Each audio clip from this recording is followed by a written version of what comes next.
우리 기독교 절기라고 그러죠. 오늘은 변화산 주일, 또 변모주일이라고도 표현합니다. 영어로는 Transfiguration Sunday라고 그렇게 부릅니다. 이 변화산 주일을 시작으로 해서 우리 기독교는 이제 사순절, 렌트, 40일간을 중요한 절기로 지키고 있습니다. 예수님은 이 변화산 사건을 통해서 예루살렘이라는 십자가의 길을 인류를 구원하시기 위해서 이제 이 변화산 이후에 그냥 꾸준하게 걸어가십니다. 올해 사순절은 제 수요일이죠. 이번 수요일 2월 18일 수요일에 시작을 해서 성토요일이라고 해서 홀리 더스데이 4월 4일 날 마치게 됩니다. 그리고 4월 5일 날은 우리 부활절로 지킵니다. 근데 이 사순절, 이 40일간에는 주일이 들어갈까요? 안 들어갈까요? 왜 안 들어갑니까?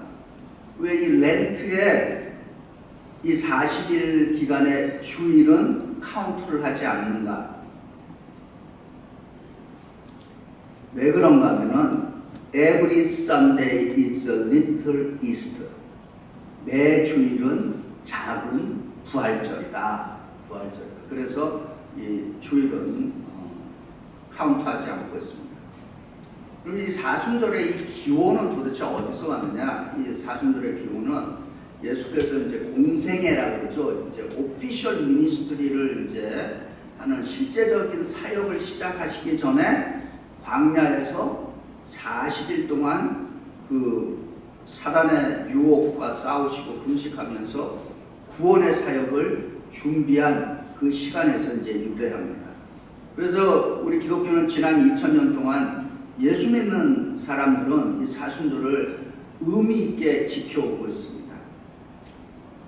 전통적으로 이 사순절은 희망과 기쁨의 그 부활절을 맞이하기 위해서 이 40일 동안 회개하고 자아를 성찰하고 그리고 금식하는 시간으로 갔습니다. 이 회개와 금식의 시간, 그냥 회개하고 금식하는 것이 아니라 이 기간을 통해서 예수님과의 관계 속에서 디사이플십, 제자도를 더 확립하는 시간이고 또 구체적으로 회개하고 금식하는 실천을 통해서 스스로가 그 남을 위한 섬김과 봉사의 시간으로 드리는 것입니다. 그래서 혹시라도 이 사순절에 금식하시는 분들 계시다면은 한 끼 그 한 번 금식을 한다 그러면은 그 한 끼분을 산출을 하셔서 그것을 잘 이렇게 모았다가 그 사순절이 끝나고 그거를 구제나 전도와 선교로 그렇게 사용하시기 바랍니다. 네. 그렇게 하는 것이 그냥 한 끼 내가 금식했다 그걸로 만족하지 마시고 그 한 끼 식사비를 계산을 하시라라고 하는 것입니다. 그것이 이제 우리 전통적으로 이 사순절을 지키면서 구체적으로 실천한 방법 중에 하나입니다. 오늘 본문 17장 1절 엿새 후에 예수께서 베드로와 야고보와 그 형제 요한을 데리시고 따로 높은 산에 올라가셨더니 이렇게 기록하고 있습니다. 이 엿새 후 6 days later라고 그러죠. 엿새 후라고 하는 말을 들으면은 어떤 이미지가 떠오릅니까? 6 days later, 엿새 후. 그냥 주일이 지나간다는 것인가? 아니면은 엿새 후, 다음 주가 지금 시작이 된다는 것인가? 근데 성경은 엿새 후가 뭐에 해당합니까? 안식일이죠. 제7일째입니다. 우리가 창세기를 기억하면은 하나님께서 엿새 동안 천지를 창조하시고 제7일째 안식을 하셨습니다. 그래서 엿새 후라고 하는 것은 하나님의 날, 주의 날, 또 로드스 데이가 된다라고 하는 것입니다. 우리의 실제적인 삶을 보면은 우리가 월요일부터 토요일까지 6일이죠. 우리는 6일의 세상 속에 참 치열하게 살다가 엿새 후인 7일째 이 교회에 와서 지금 예배를 드리고 있는 것입니다. 예수님께서 엿새 후에 그 산에 가셨는데 거기서 무슨 일이 일어났는가? 우리는 그 산의 이름을 정확하게는 모릅니다. 그러나 오늘날 그 산의 이름을 변화산이라고 부릅니다. The Mount of Transfiguration. 정확한 위치는 알 수 없습니다. 그러나 확실한 것은 그곳에서 일어난 일을 우리는 성경을 통해서 알 수 있는 것입니다. 17장 2절에 그들 앞에서 변형되사 그 얼굴이 해같이 빛나며 옷이 빛과 같이 휘어졌더라. 예수님의 얼굴이 해같이 빛났습니다. 예수님이 입고 계신 옷이 하얗게 아주 빛처럼 하얘졌다라고 하는 것입니다. 그래서 제가 오늘 그동안에 붙여놓고 있는 거 다, 그죠? 그냥 흰 재단, 그리고 흰 넥타이, 흰 가운, 물론 항상 주로 흰 걸 입지만 더 특별히. 그리고 오늘 이제 예배 후에는 우리가 이제 사순절 걸로 이제 다시 붙일 예정입니다. 근데 이제 우리가 한번 생각해 보시면 왜 하필 예수님께서 산으로 가셨는가? 뭐 등산하러 가신 건 아니죠.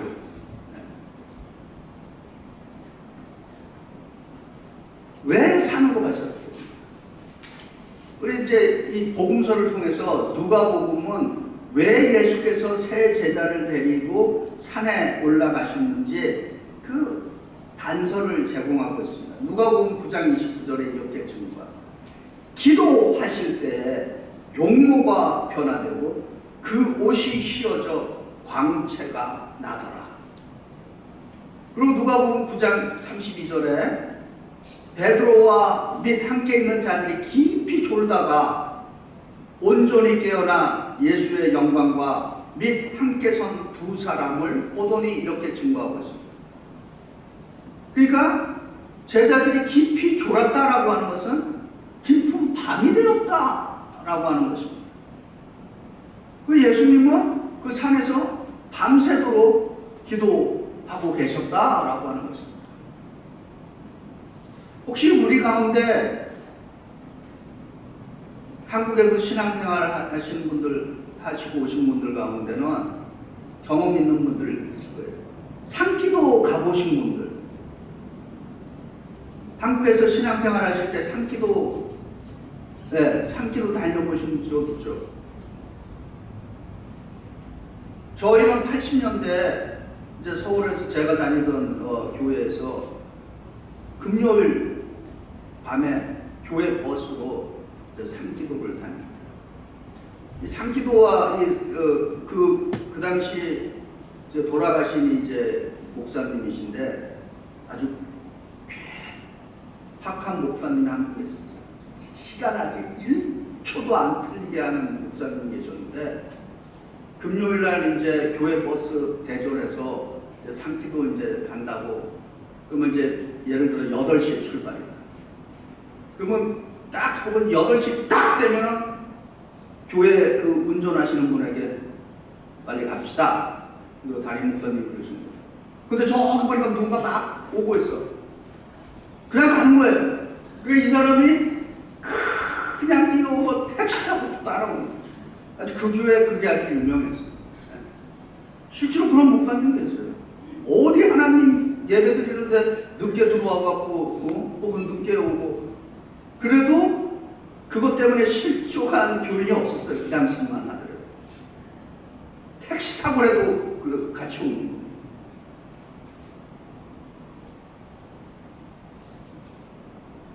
그분의 일화가 또 있는데 교인이 졸면 우리 담임 목사님은 굉장히 굉장히 호랑이 같으셨어요. 실제로 예배 시간에 졸잖아요. 그러면 예를 들어서 김권사, 김장로님 일어서시오. 그 예배 시간에 그랬어요. 근데 그래도 아무도 그 앞에서 막 그거 하거나 그러지 않았어요. 목사님 말씀이면 그래서 그렇게 예배를 했어요. 근데 제가 지금 혹시라도 예배 시간에 늦게 들어오는데 거기 서 계세요. 혹시 제가 그랬다 그러면은 어떻게 하겠어? 다른 교회 가지.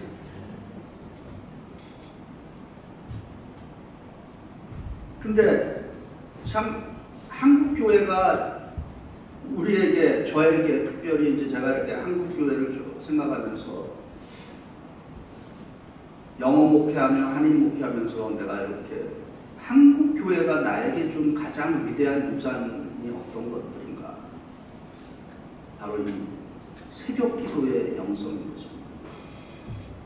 철야 기도의 영성, 이런 것들. 참 굉장히 귀한 그 영성을 우리들에게 가르쳐 줬어요. 그래서 좀 격려합니다. 가끔은 좀 밤늦게까지 좀 기도도 해보시고, 아니면 좀 이렇게 마음 맞는 사람들끼리 저기 수양관에 리트리트도 좀 가시고, 그래서 밤새도록 좀 기도도 해보시고, 한번 그래 보시기 바랍니다. 우리 교회가 그렇게 좀 마련했으면 좋겠습니다. 마태복음 17장 3절에 그때 모세와 엘리야가 예수와 더불어 말하는 것이 그들에게 보이거늘 이렇게 증거합니다.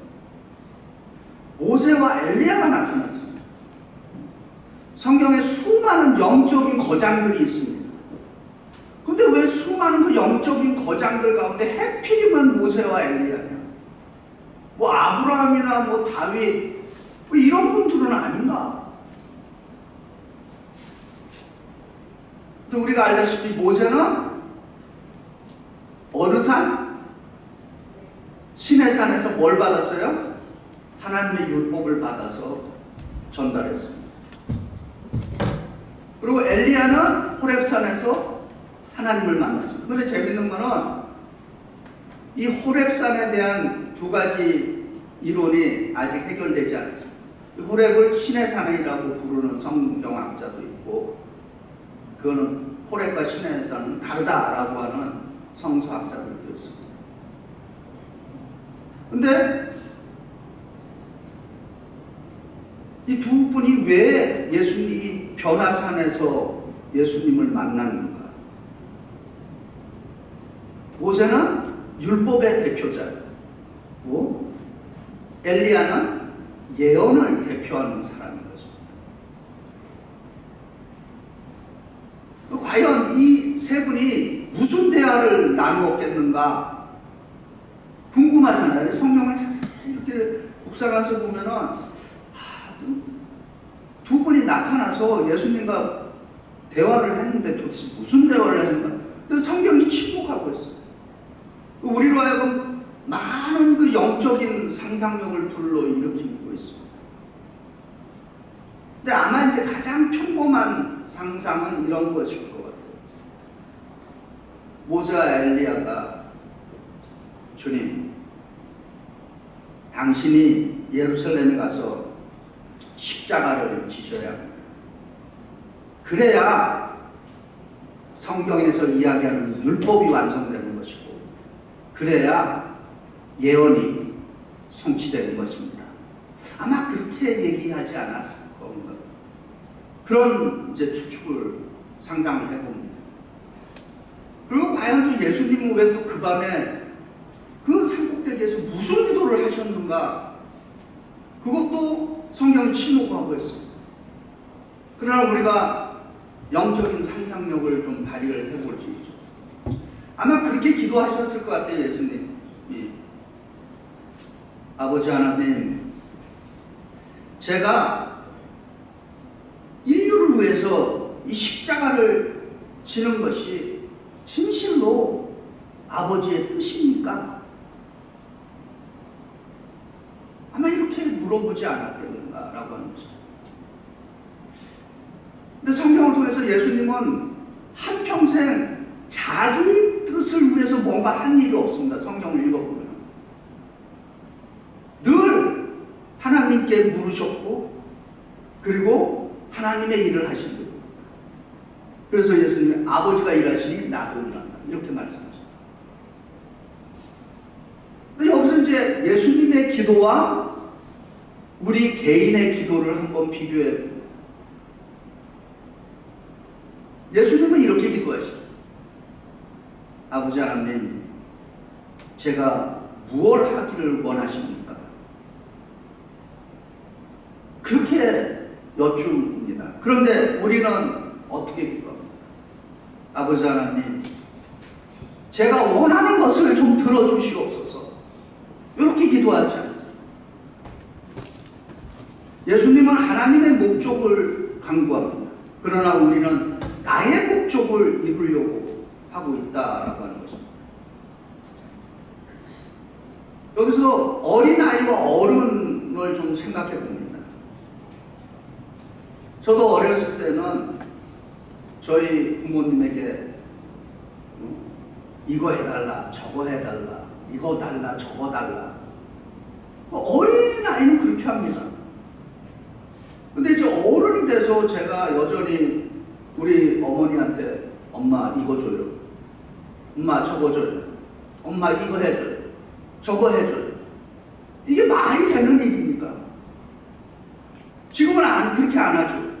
지금은 어떻게 합니까? 오히려 엄마 혹시 뭐 필요한 거 있으세요? 이렇게 물어보잖아요. 네. 이게 지금 어른과 아이의 차이인 것입니다. 사순절을 맞이하고 있습니다. 예수님처럼 우리도 하나님께 진지하게 좀 물어봐야 하지 않느냐라고 하는 것입니다. 하나님, 저를 향한 하나님의 뜻은 무엇입니까? 하나님, 제가 이 베이사이드 연합감리교를 다니고 있는데 이 교회를 향한 주님의 목적이 무엇입니까? 이렇게 좀 여쭤봐야 하는 게 아니냐라고 하는 것입니다. 이제 마태복음 17장 5절에 말할 때 호련히 빛난 구름이 그들을 덮으며 구름 속에서 소리가 나서 이르시되 이는 내 사랑하는 아들이요 내 기뻐하는 자니 너희는 그의 말을 들으라 하시는지라. 아멘. 너의 말을 들으라. 영어로는 listen. 한자어로는 listen을 뭐라 그럽니까? 경청이라고 그러죠. 성경의 위대함이 과연 무엇일까? 성경의 위대함. 성경의 위대함은 저는 이렇게 믿고 있습니다. 세상에서 말하는 세상은 이렇게 살아라, 이거 하라, 저거 하라. 세상에서 우리가 살아가고 있는 이 세상에서는 말하는 좀 지배적인 스토리가 있습니다. 성공해야 된다, 뭐 해야 된다, 뭐 해야 된다. 이걸 세상에서 내는 소리인 것입니다. 그런데 성경의 위대함은 하나님의 스토리는 이 세상의 스토리와 다른 얼터너티브, 다른 대안의 이야기를 제시하고 있다라고 하는 것입니다. 다시 말해 세상의 스토리가 아니라 하나님의 스토리대로 살라라고 초대하고 있다는 것입니다. 그것이 성경의 위대한 점인 것입니다. 만약에 세상의 이야기와 성경의 이야기가 똑같다면 뭐 때문에 예수를 믿습니까? 뭔가 다르니까 그렇게 살지 말라, 이렇게 살아야 된다라고 성경은 대안을 제시하고 있는 것입니다. 그래서 예수의 제자는 누구냐? 하나님의 스토리를 들을 수 있는 사람이 예수님의 제자인 것입니다. 그것이 제자도인 것입니다. 예수 믿는 사람 누구냐? 예수님의 말씀을 경청할 수 있는 사람인 것입니다. 경청. 우리 한자 잘 아시는 분들은 그 청자가 무슨 청자인지 아시죠? 들을 청자입니다. 근데 이 들을 청자를 자세히 분석해 보면은 그 안에 한자어가 5가지가 조합이 되어 있습니다.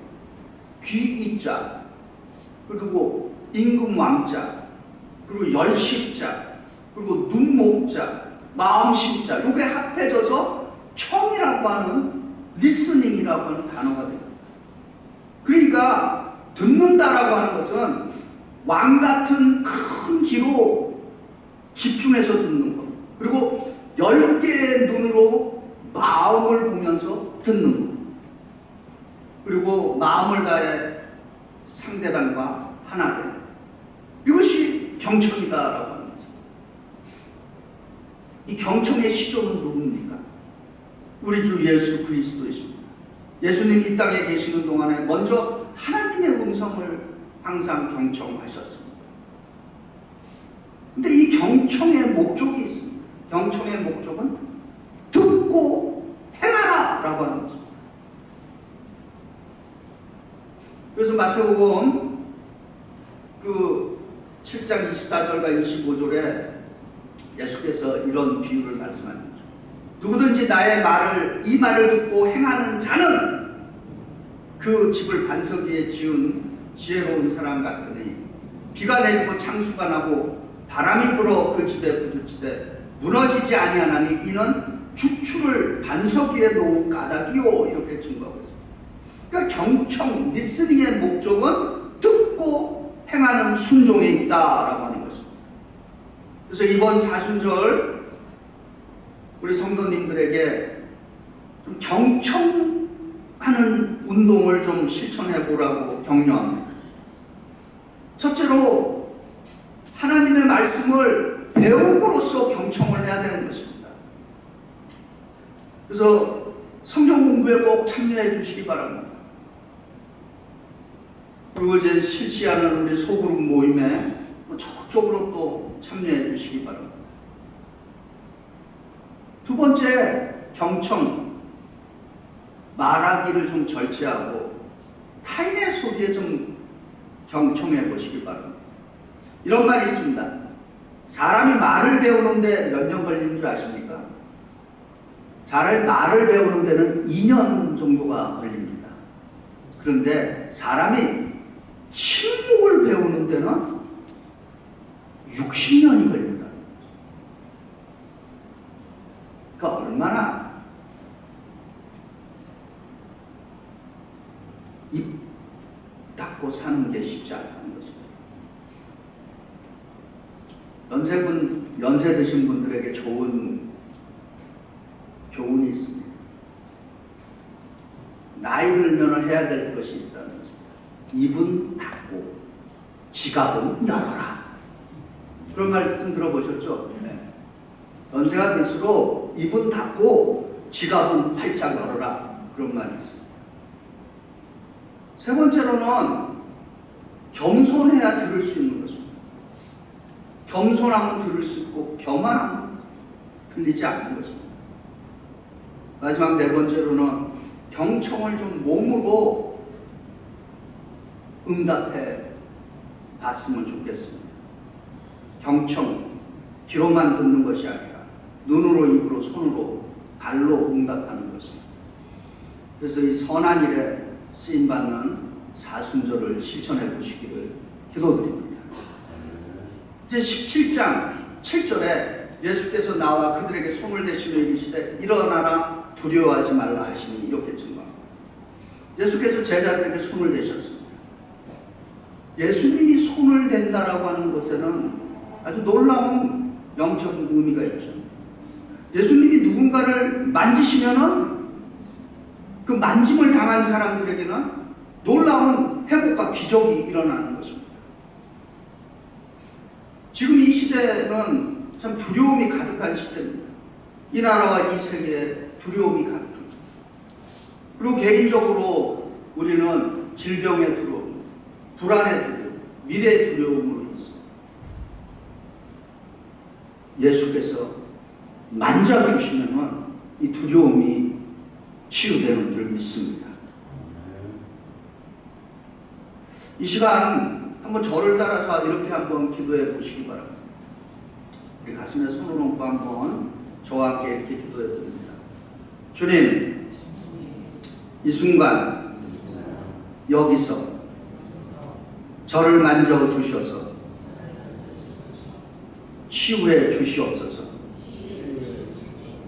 주여, 이 세상을 만져 주셔서 모든 질병과 두려움을 치유해 주시옵소서. 아멘. 그래서 마지막 이제 17장 8절에 제자들이 눈을 들고 보매 오직 예수에는 아무도 보이지 아니하더라 이렇게 준 겁니다. 모세도 사라졌습니다. 엘리야도 사라졌습니다. 오직 예수와 제자들만 남았습니다. 무엇을 말합니까? 우리의 마지막을 말하는 것입니다. 저와 여러분도 마지막은 1대1로 예수님과 만나게 되는 것입니다. 지금은 우리가 다 공동체로 함께 믿고 있고 사랑하는 사람들, 또 사랑하는 가족들과 함께 있지만 결국 우리는 단독자로서 설 수밖에 없는 것입니다. 다 떠나는 것입니다. 오직 예수, 오직 그분의 음성, 오직 그분의 말씀과 만나게 되는 것입니다. 1대1로 만나는 것입니다. 오늘 말씀을 요약합니다. 예수님은 변화산의 이 영광에서 이제 갈보리 언덕의 고난의 십자가로 가십니다. 예수님은 하나님의 말씀을 경청하시고 순종하셨습니다. 우리도 예수님의 제자로서 예수님의 말씀에 귀를 기울일 수 있기를 바랍니다. 경청하고 순종할 수 있기를 바랍니다. 너희는 그의 말을 들으라 라고 말씀하고 있습니다. 우리가 주의 음성에 귀를 기울입니다. 주께서 우리를 만져주시면서 일어나라, 두려워하지 말라 라고 말씀해 주실 것입니다. 제자들에게 주신 너희는 그의 말을 들으라 라는 하나님의 음성을 오늘 경청하고 순종하는 진정한 제자도를 이루는 이 사순절이 되기를 주의 이름으로 축원드립니다. 아멘. 이 시간에 우리 다 함께 결단의 기도를 여러분 헌신의 기도를 화면 보시면서 기도드립니다. 은혜와 사랑의 하나님, 오늘 변화산에서 들려주신 너희는 그의 말을 들으라는 음성에 감사를 드립니다. 이번 사순절 40일 동안 예수님의 말씀을 경청하고 순종하며 십자가를 지고 따라가게 하소서. 저를 만져주시고 두려움을 치유하시며 부활의 영광에 참여하는 제자가 되게 하소서. 예수 그리스도의 이름으로 기도드립니다. 아멘.